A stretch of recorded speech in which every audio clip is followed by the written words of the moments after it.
Thank you so much, and thank you for inviting me here.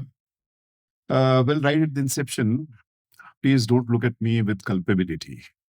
I'm not the one who destroyed the Himalayas. When you were making, when you, you know, introducing me, I felt I'm the one, the culpable one. So, I'm a victim, in fact. I'm a victim of what Guhasa pointed out, extractive capitalism. And this extractive capitalism, which began with the Britishers in a colonial period, I'll tell some funny anecdotes from the British era, continues to be. So when I say extractive capitalism, it's not that we are producing only for my mountain communities. I'm also producing for Delhi. I mean, to quench the thirst of Delhi, we are constructing a dam in Renuka where thousands of trees would be chopped down, area would be submerged. Not that anything I'm going to get there.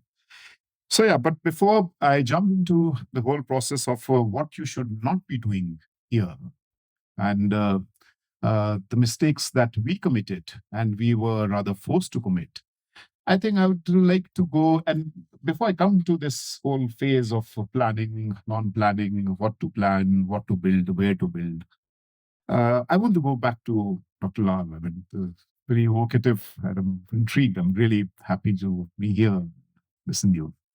So just another funny anecdote that I want to share with you is one of the BRICS mayors conference in Moscow. And you know how intriguing the earth is, like the crust is. I mean, and he plays in such a brilliant manner. Thank you, Lal. And he said, together, you know what? And of course, that was the Soviet Union era. Now you can't imagine that happening. We dug the earth 60 kilometers down below because we wanted to know how Earth is, but we couldn't go beyond 60 kilometers. I don't know what would have happened if they just moved across, whether the spinning of the Earth would have changed. But they couldn't go beyond 60 kilometers. It's that intriguing. And I think we are just in the process of making our lives secure, making our planet secure, making ourselves secure. So before I jump to that, I want the young people, the children here, all those of you have mobile phones. Can you just take out your mobile phones quickly? Please don't count this time. Can you take out your mobile phones and type Google Climate Clock? Google Climate Clock. But I want the children to do it faster, fast, what do we call the first finger fast finger. Yes, sir. Can we have the answer of the Google Climate Clock? Because there's a Google Climate Clock, what Dr. Lal was pointing out, what our climate scientists are, sir, you were in the working group 2, what the IPCC 6 is pointing out. We have 3 working groups, working 1, 2, and 3. And that's why I want to build up the whole Himalayan story on that. Can anyone tell me what is it that is pointing out? 325 days. 3 years, 325 days, 5 hours, 50 minutes, and few seconds as we pass by. That is the time we have left when we cross the tipping point of 1.5 degrees above the Industrial Revolution. Now, what does it mean? I was there in the Paris climate talks as a city representative because I was the deputy mayor at that time. And we know one of the largest polluters walked out. And I remember one of my mayors, Applebaum from Colorado, saying, "Don't worry, Tikender, we run US." And that later they came with the new Green Deal, whatever green that was. But the point is, Nilgiris, I think, correct me if I'm wrong, has already reached somewhere around 1 degrees. We in the Himalayas, we've already reached 1.8 degrees. We've crossed the tipping point. And it is precisely because of this, and that's what the IPCC is also pointing out, that the 2 more important elements to it. And that is the first one, any child born after 1996, and I repeat, any child born after 1996 has not seen a normal season. When I say season, a normal, climate season. That's the first thing. And any child born after 1996, I'm knowing you're also post 1996, has seen a disaster once in 2 months, which means an extreme weather event. So this is a generation that I'm talking about. Of course, I'm a little older generation. When we used to have cloudbursts, as you were pointing out, say once in 50 years, this year we had 20 cloudbursts up till now. And actually, they're not cloudbursts, they're extreme weather events. Cloudburst is you have 100 millimeter of rainfall in 1 hour. It's not that because we don't have observatories everywhere, but still it's a very heavy precipitation that is taking place. So disaster is going to be the new normative. Uncertainty is going to be the new normative. And the two hotspots in the Indian subcontinent, the first one is the Himalayas, where I come from, and the second one is the peninsular India. That's what the climate scientists are pointing. Now, if that is the reality, how do we foresee our future? And that's where I want to go next from here. I'm also a member of the Kerala Urban Commission. And there, what we are planning is we're giving them a 25 years because the government formed this commission. What to build, when to build, how to build, where to build. And Dr. Lal, we would like you to be there in one of the sessions. And of course, it's an open invitation to everyone here. You can join through the registration process. We expect some 5,000 people to be joining in Kochi on the September 12th and 13th. Some 1,000 institutions are participating, 100 mayors, the Global South perspective, because we ought to have that Global South perspective. Because we've seen just recently in the last COP, when we had the GST, global stock taking, Canada still happens to be laggard state. So even when I have not committed any culpability, even when I have not done anything wrong, my carbon footprint is so low. Despite that, I am one of the most vulnerable sections on this earth. That is a hard reality. So what ought to be our strategies? I think our strategy is not to miss that we do not and should not go into the whole question of mitigation, which of course we should. That doesn't mean that we continue to destroy the way we are. But I think it is adaptability. If the disaster is there on our heads, it's going to hit. At least identify the vulnerable spots. At least identify where we should go ahead with construction, or where we should go ahead with habitat, or where we should go ahead with development, and where we should not. And where in my part of the world, in Himalayas, there's a movement that has grown up recently. It's called no means no. No means no means no. So not a single new unit of hydropower is being allowed to be generated in Kinnaur district. That's the border district. What else can you do? And so, and let me also give you a little history and story of how all this happened. When I say extractive capitalism, Himalayas, of course, you rightly pointed out, the youngest range of mountains in the world, but they, at the same time, extremely potential wealth. Pre-independence in the colonial era, I mean, if you go to England, the finest oak comes from my place. You know, the furniture that you find in England comes from, and that's why they brought the railways to Simla and to Jogindernagar from Kangra.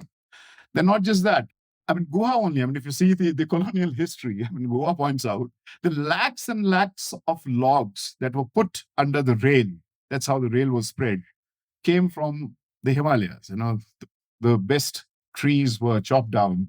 And of course, we had the monoculture being developed. All that is there. But post-independence, we thought we would have a little different. Even now, if you see, Himalayas continue to be one of the prime drivers. How are we looking at Himalayan states? The 13 states, hydropower potential. Himachal, 30,000 megawatt.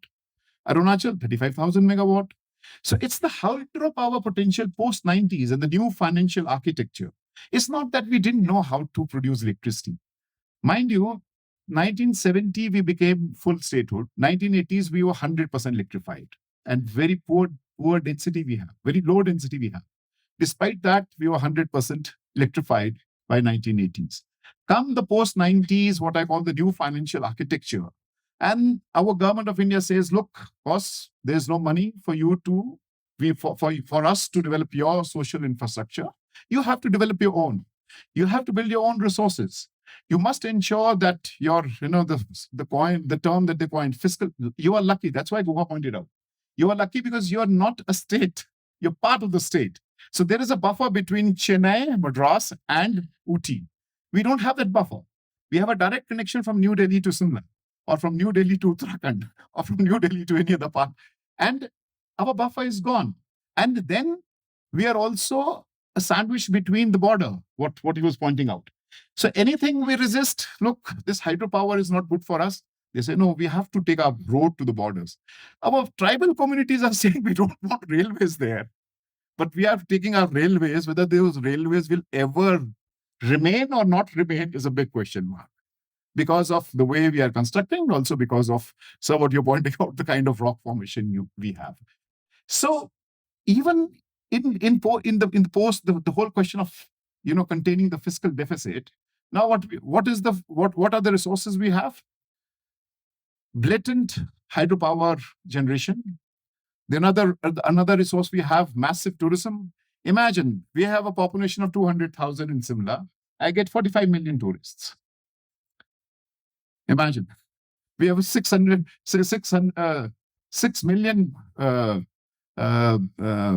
population in Himachal, but we're trying to get tourists almost to the tune of 20 times that population. 2 minutes more. So I think what I'm trying to say is, what is important here is there's another element which you must be aware of. We ought to have a different definition of what is urban. And that's what Taru Saab and we were discussing. I think we are in a rural-urban continuum. It's a transition. So, ma'am, when we plan, I think this transitory phase needs to be kept in mind. Because what is the definition of urban? We have two definitions. Either we are a statutory town, and then the planning institutions develop, or there's a census definition. Since 2011, we have not had a census. But I think the mountains must evolve another definition of urban, which means the moment you have a road, you find a settlement coming up. So I think there's another outreach that we must bring in. For the Himalayas, we are doing it. For the Himalayas, we formed a consortium called Parvat Manthan. And through that Parvat Manthan, we are intervening, and we are asking the government of India to allow us to have another definition of what urban is.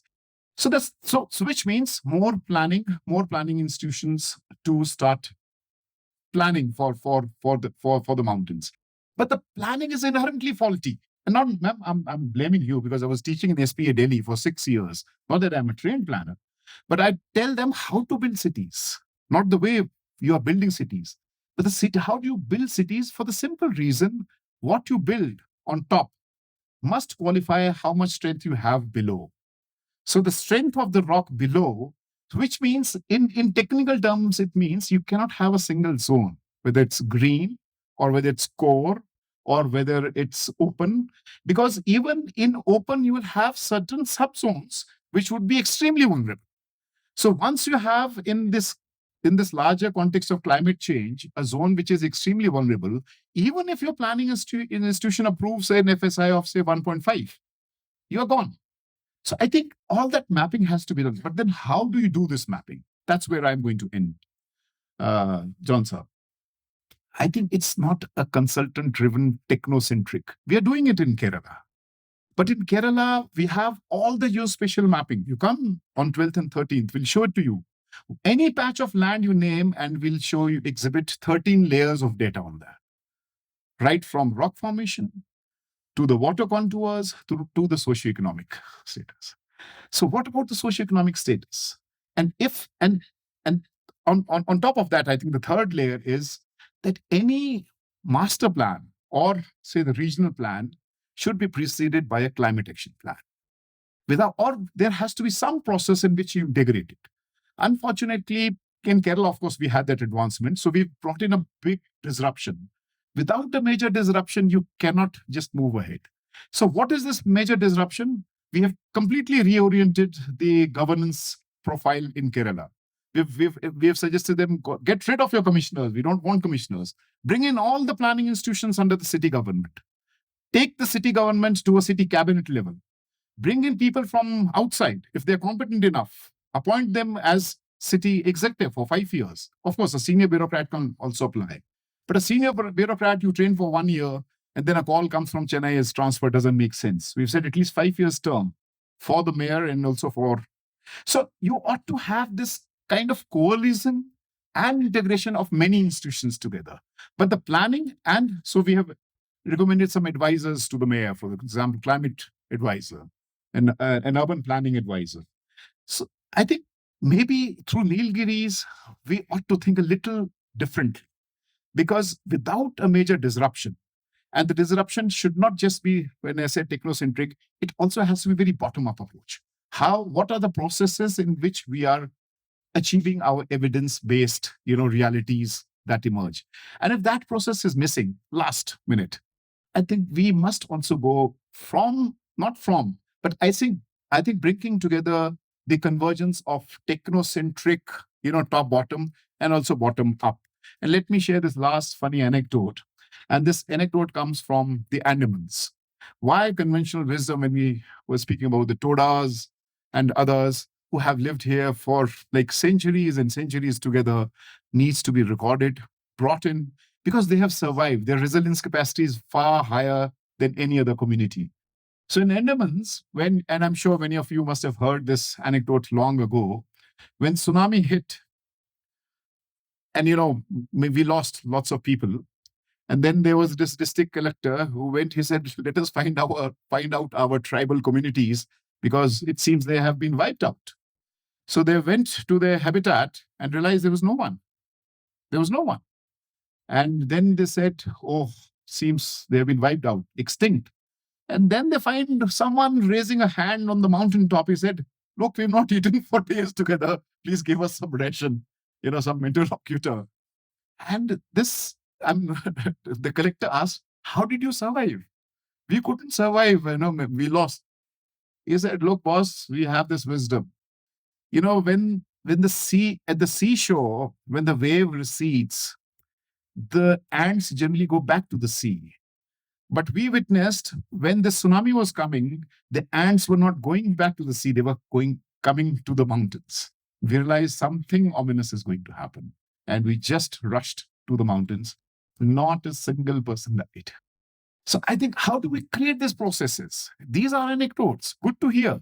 But how do we bring in this process in the whole articulation of plan, people's plan?